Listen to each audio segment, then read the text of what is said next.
Hi, this is Dr. Friedlander, and I'm really excited to do this unboxing. I've been waiting for a really long time for this document camera from IPEVO. If you've been following me, you know that I really like using the IPEVO products. And when I first opened it, I couldn't believe it. Look at the size. Look at the size of this. That's amazing. This is the IPEVO DoCam, the creator's model. And I'm just gonna open this up.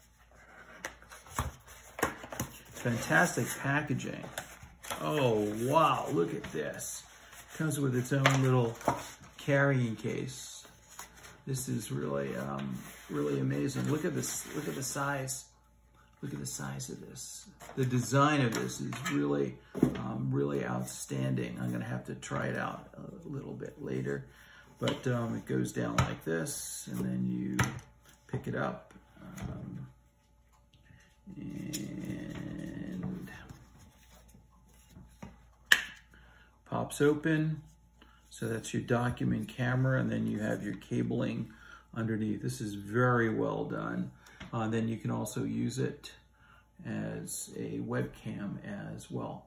But the compactness of this, it's 8 megapixels, is really, really fantastic.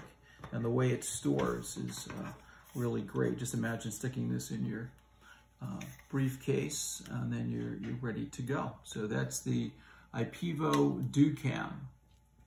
And look for some more reviews of this once I get it connected. Thanks.